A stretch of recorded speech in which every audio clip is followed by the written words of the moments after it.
tunaendelea na darasa yetu ya tafsiri al-Qur'an al-Karim tukiwa katika sura Yusuf. Kwenye darasa yetu ya jana tuliishia kwenye kuzitaja faida tulizozipata kwenye aya zilizopita ambazo tulitangulia kuzisoma,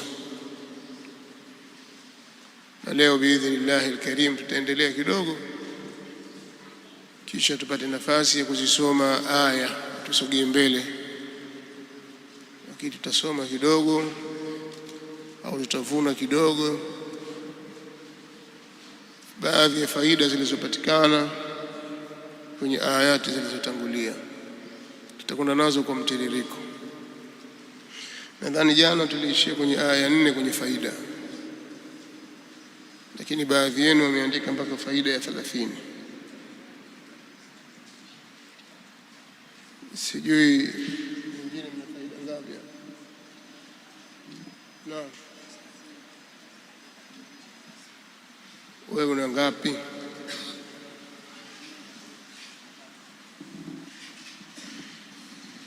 Lakini sio chini ya 20 kwa walioandika baadhi yao. Sasa leo tutazama kuanzia aya ya 5.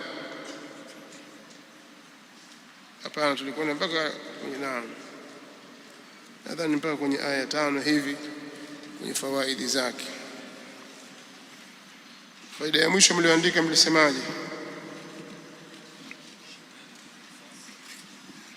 Lishaitani sulta ala kulli nnas hata aulad al-anbiya, shetani anayo nafasi ya kuingia kwa mtu yoyote na kumtawala mtu yoyote mpaka kwa watoto wa manabii.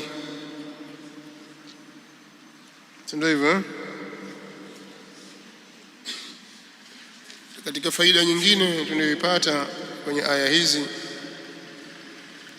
ni kwamba kutafsiri ndoto ni moja katika ilmu ambazo Allah subhanahu wa ta'ala huwatunuku waja wake.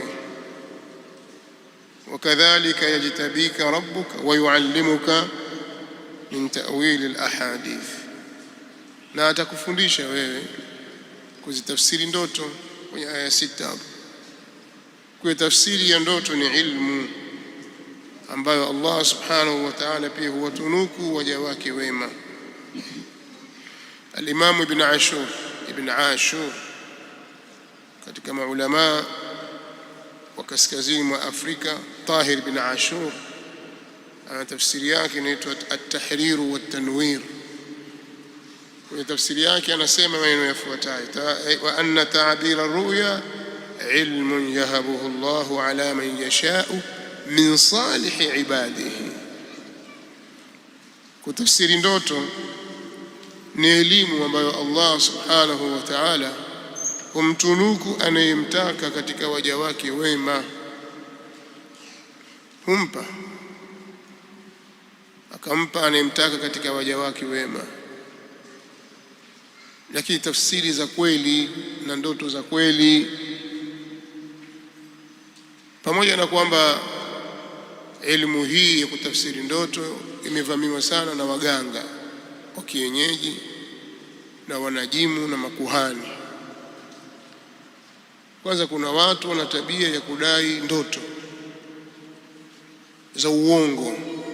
Mtu kaamka tu akatunga, pengine akaangalia mazingira, kuna kija kitu fulani huko mbele, kuna hiki na hiki na hiki, kutakufa mtu mkubwa. Sijajua wanadamu wafa, asipokufa watu hawamuulizi. Mara ngapi watu sema neno haya alafu hafi mtu katika watu wakubwa wanaodhaniwa? Mara ngapi? Lakini ikitokea kweli kadari ya Allah, hata alisema mtu fulani, lakini kifo ni kitu mutahattim kwa kila kiumbe, kitatokea, awe mkubwa awe mdogo. Sasa kuna watu wana tabia ya kudai ndoto, na ni jambo baya. Yote ni kutengeneza mazingira ya kuaminiwa kwamba wao ni watu wa Mungu.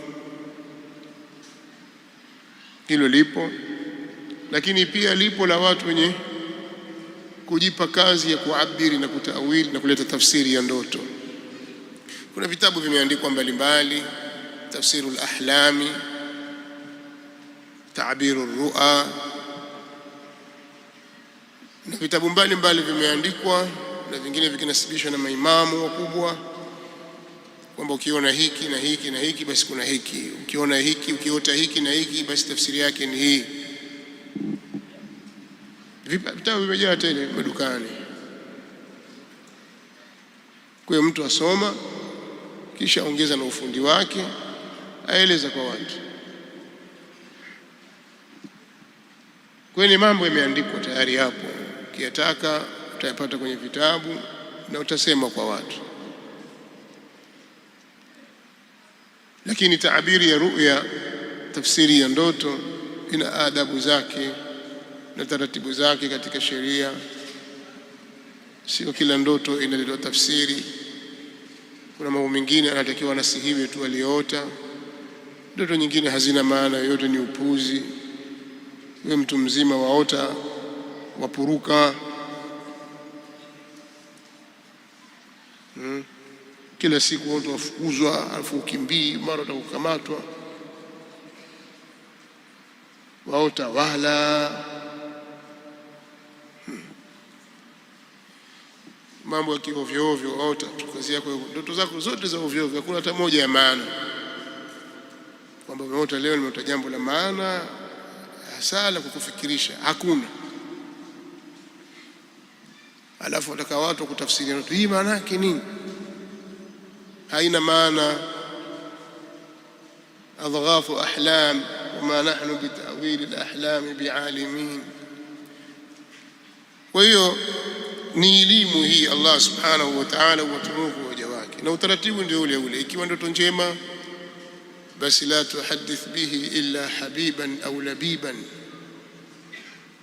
na ikiwa ni ndoto ovu basi ista'idh billah, tena temee mate, sasa geuka upande mwingine, wala usimsimulie mtu yoyote, kwa sababu haitakudhuru.